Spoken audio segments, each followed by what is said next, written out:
c'est une conscience structurelle. Et voici la belle, terrible vérité. Une fois que vous apprenez à voir la structure, vous la voyez partout. Dans votre comportement, en politique. Présenté par Gabriel Massé. Bonjour à tous, vous allez découvrir dans cet épisode l'un des plus intrigants espions de l'histoire de France, le chevalier d'Éon devenu la chevalière d'Éon, avec ce mystère tout au long de sa vie. Était-ce un homme ou était-ce une femme ? Il a passé 49 ans dans la peau de l'un, 33 dans la peau de l'autre. C'est un secret qu'il a gardé jusqu'à son dernier souffle. Revenons d'abord à sa naissance. Charles-Geneviève d'Éon de Beaumont est né le 5 octobre 1728 en Bourgogne, à Tonnerre. C'est le fils d'un noble de province, le maire de la ville, Louis d'Éon de Beaumont, qui est aussi avocat au Parlement de Paris. Il reçoit une éducation stricte, il est intelligent et il est aussi doué pour l'équitation, la danse et l'escrime. En garde ! Allez, monsieur !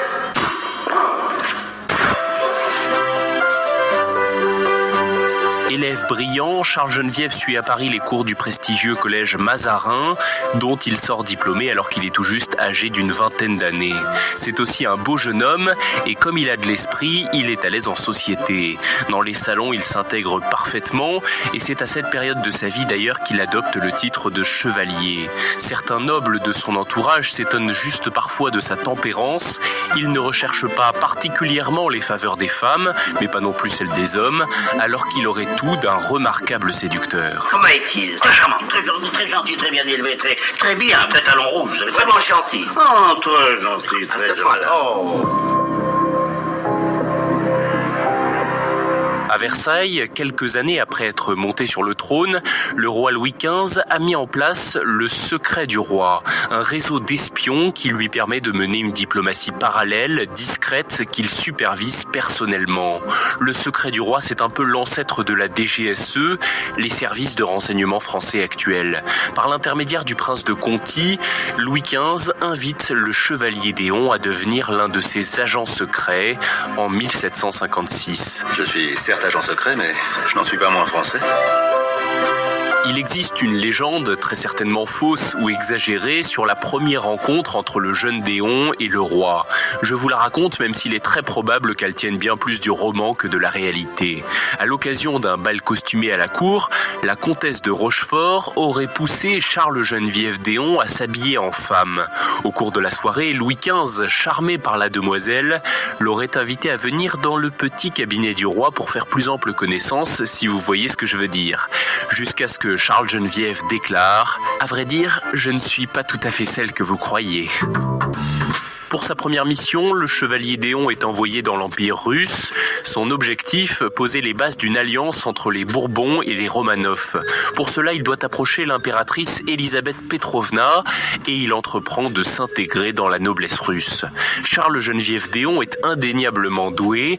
Il trouve les bons contacts, les exploite avec justesse et obtient un traité d'alliance franco-russe.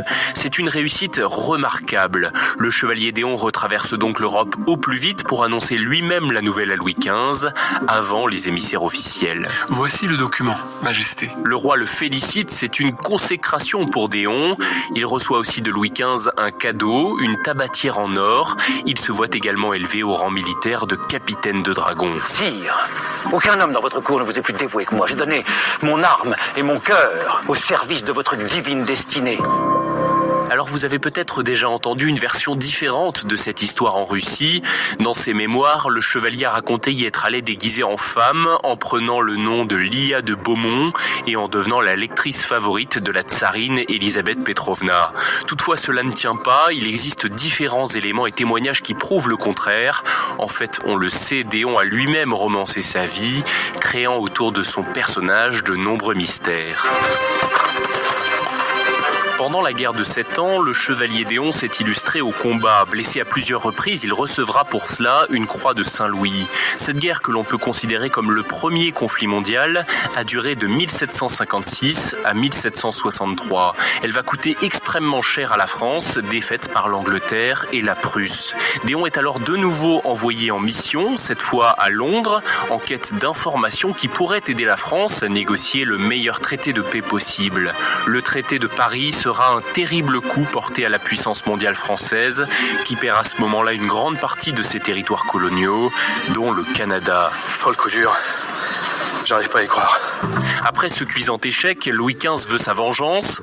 Il envisage alors un débarquement français en Angleterre. Pour préparer une telle opération, encore tout à fait secrète, il envoie le chevalier D'Eon. Celui-ci passe des heures à réaliser des plans des côtes, à noter les criques, les postes de surveillance, à relever les coefficients de marée et la fréquentation des plages. Sa couverture sur place, c'est un poste d'ambassadeur par intérim et il en profite pleinement. Pour s'intégrer à la bonne société londonienne, il organise des fêtes, des banquets, il dépense des sommes astronomiques. Le roi refuse de lui renvoyer de l'argent, il lui retire aussi son titre d'ambassadeur par intérim et s'engage alors une querelle entre D'Eon et le nouvel ambassadeur, le comte de Guerchy. Cette affaire s'étale dans les journaux, tout Londres se passionne pour chaque rebondissement et l'opinion publique choisit D'Eon. Le comte de Guerchy, humilié, demande à revenir en France, mais malgré sa victoire, c'est la fin de la carrière diplomatique de notre chevalier. Toujours en Angleterre, Charles Geneviève exécute encore quelques missions pour le secret du roi, mais lui veut revenir sur le devant de la scène. C'est alors qu'une rumeur se met à courir, il serait en fait une femme. La presse anglaise se fait le relais de cette histoire et D'Eon ne dément pas. La rumeur remonte alors jusqu'aux oreilles de Louis XV qui envoie un émissaire pour éclaircir l'affaire. Là, le chevalier lui déclare en pleurs « Mais oui, je suis une femme. Toute ma vie, depuis mon enfance, on a voulu faire de moi un homme. » L'émissaire écrira alors que D'Eon lui a fait tâter ses parties à travers ses vêtements, qu'elles étaient inexistantes et qu'il était donc sans doute vraiment une femme. À Londres, c'est devenu un sujet de pari. Des sommes impressionnantes ont été mises en jeu. On dit qu'il a été parié jusqu'à 300 000 livres sterling en 1771. Louis XV lui-même a un doute sur le sujet et il meurt sans connaître la vérité en 1774. Dès le début de son règne, Louis XVI met fin au secret du roi et envoie l'écrivain et homme d'affaires Beaumarchais en Angleterre pour chercher les derniers documents confidentiels en possession de D'Eon, notamment sur le projet de débarquement. À ce moment-là, Charles Geneviève signe un document où il reconnaît être une femme. Le chevalier D'Eon est désormais la chevalière D'Eon. Les paris sont soldés. Quelques années plus tard, D'Eon revient en France et paraît à la cour en uniforme de dragon. Il souhaite récupérer sa personnalité masculine. Mais rien n'y fait, le roi exige qu'il reste vêtu comme une femme, même si cela frôle le ridicule. Après être passé un temps par sa ville natale, Tonnerre, la chevalière revient finalement à Londres. Ruinée par la Révolution française, la septuagénaire gagne désormais son pain en participant en jupon à des concours d'escrime qui attirent un grand public. Elle se voit obligée d'arrêter après avoir été blessée lors d'un duel. Pendant plus de 10 ans, elle disparaît alors aux yeux du public. Elle vit avec une autre vieille femme, une veuve, Marie Cole, jusqu'à sa mort en mai 1810. Mais lorsque Mrs. Cole fait la toilette mortuaire de sa vieille amie, que voit-elle? Un organe génital masculin. La chevalière était en fait un chevalier. La veuve va chercher des voisins, des amis, des témoins qui constatent avec elle la véritable nature de feu Charles Geneviève. Marie Cole trouve aussi son testament, c'est celui d'un homme. Moi, Charles Geneviève D'Eon de Beaumont, déclare avoir l'absolue volonté d'être inhumé dans mon uniforme de capitaine de dragon, mon casque sur la tête, mon épée à mon côté et ma croix de Saint-Louis épinglée sur ma poitrine. Ma chère amie Marie pourra revendre à son profit mes diamants qui ornaient ma croix de Saint-Louis. Seul le symbole de cette dernière a de l'importance pour moi. Je lui laisse aussi ma tabatière en or, offerte par Sa Majesté le roi Louis XV, auquel je dois tout. Le mystère est éclairci, le chevalier D'Eon était un homme, même si de nombreuses questions restent sans réponse, à commencer par celle-ci. Pourquoi, à la mort de Louis XVI, cet espion travesti n'a-t-il pas repris sa véritable identité ?